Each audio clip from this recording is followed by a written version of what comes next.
Yeah. Gettysburg,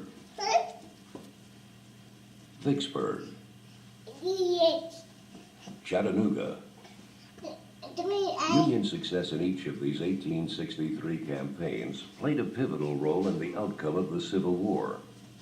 The conclusion of each campaign represented a major turning point, with each Union victory forming a link in a chain that would stretch to Lookout Mountain and to ultimate Confederate surrender in the spring of 1865. Gettysburg, Pennsylvania, early July 1863.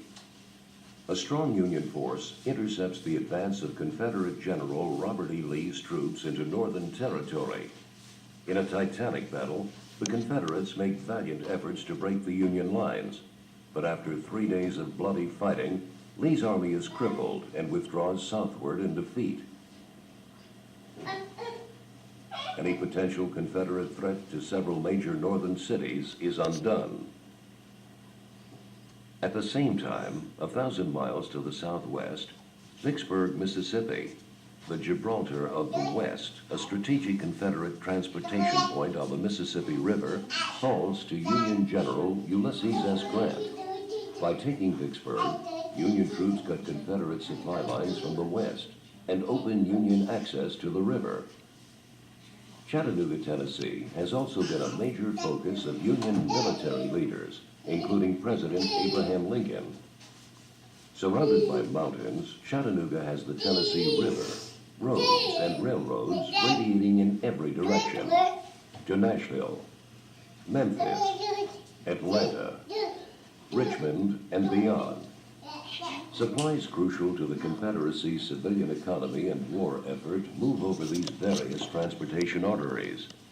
The routes southward lead into the Confederacy's military-industrial heartland. The capture of Chattanooga would open the door for Union commanders to invade the Deep South by turning the city into a giant forward supply base. This is the real strategic importance of the Chattanooga campaign. All in Chattanooga were impatient for action. I saw enough of the condition of men and animals in Chattanooga to inspire me with renewed energy. Union General William T. Sherman. The campaign for Chattanooga involved a series of deceptions, movements, and battles during the summer and fall of 1863. Bold Union maneuvers early in the campaign forced the Confederates to abandon the city itself without a fight. But then, along Chickamauga Creek, a stream whose Cherokee nickname, the River of Death, seems prophetic in retrospect, the two armies clashed in 3 days of fighting that inflicted massive casualties on both sides. I shall not attempt to describe what I saw of dead, wounded, and suffering. And if it were possible, my heart would shrink from such a task. Union Corporal James T. Suter. Defeated at Chickamauga, the Union Army withdrew to Chattanooga.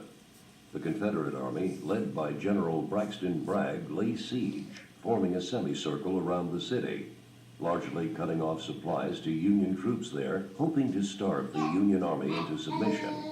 We'll hold Chattanooga until we starve. Union Major General George H. Thomas. Union commanders, however, are undaunted, and hold it they do.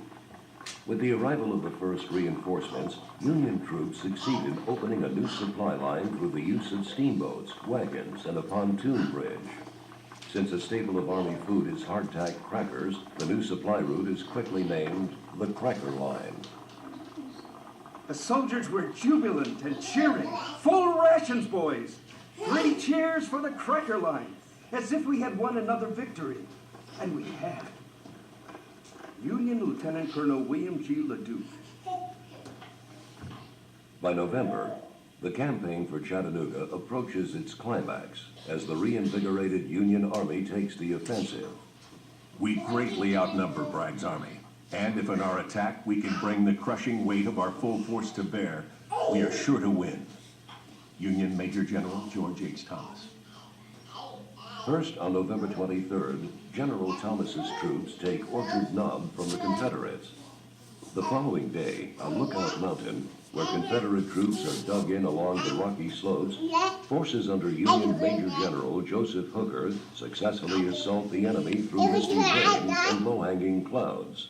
General Walthall had ordered me early in the morning to hold my post till hell froze over.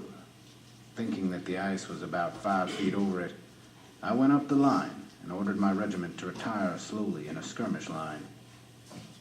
Confederate Colonel William F. Dowd.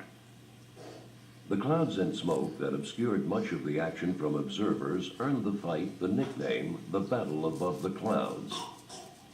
The next morning, November 25th, with Lookout Mountain firmly in Union hands, the focus turns to Missionary Ridge. When initial Union efforts stall against the Confederate flanks, General Thomas's soldiers are ordered forward in the center of what is supposed to be a limited supporting assault against the rifle pits at the base of the ridge. These they seize without difficulty.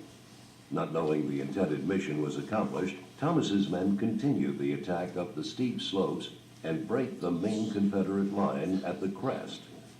A panic which I had never before witnessed seemed to have seized upon officers and men, and each seemed to be struggling for his personal safety, regardless of his duty and character. Confederate General Braxton Bragg. Bragg's army retreats into Georgia. The campaign for Chattanooga has ended.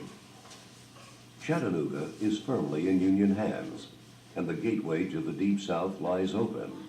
Grant is promoted to Lieutenant General and becomes the commander of all Union armies in the spring of 1864. Union General William T. Sherman, with Chattanooga as his base, drives south through Georgia, leaving havoc in his wake.